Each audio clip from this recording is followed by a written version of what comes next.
How did Chevauchée impact the Hundred Years' War? Imagine a fast-moving horseman riding through a peaceful village, setting fire to homes and crops as he goes. This was not just a raid. It was a tactic that changed the course of the Hundred Years' War. During this long conflict between England and France, the English used a strategy called Chevauchée. It involved quick mounted raids into enemy territory, aimed at destroying resources and spreading fear. These raids didn't seek to win battles directly but to weaken the enemy over time. The impact was huge and shaped how the war was fought. Chevauchée caused serious economic damage. They burned farms, destroyed villages, and wrecked infrastructure. This led to food shortages and famine in French lands. The destruction made it harder for France to support its armies and kept resources scarce.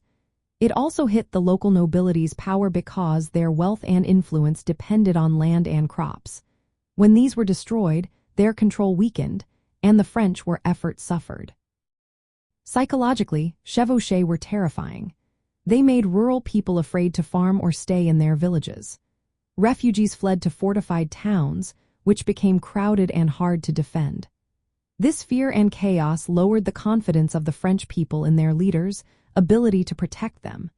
It was a form of psychological warfare that aimed to break French morale and destabilize their government. Strategically, Chevauchée forced the French to respond.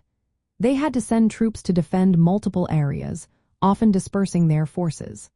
Sometimes they avoided direct fights, like during the Black Prince's Chevauchée in 1355, which allowed the English to cause damage without risking heavy losses. This tactic kept the French busy and stretched their resources thin.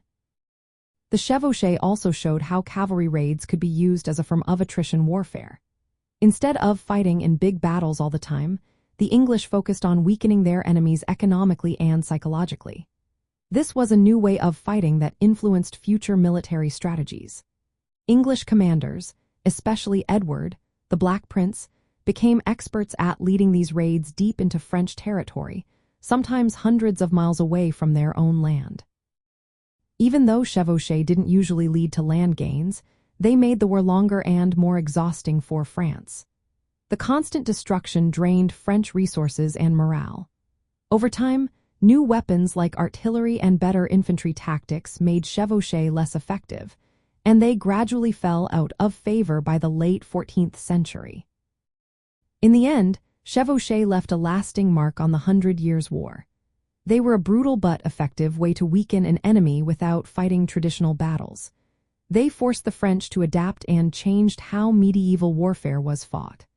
This tactic showed that war was not just about armies clashing but also about breaking the enemy's economy and spirit.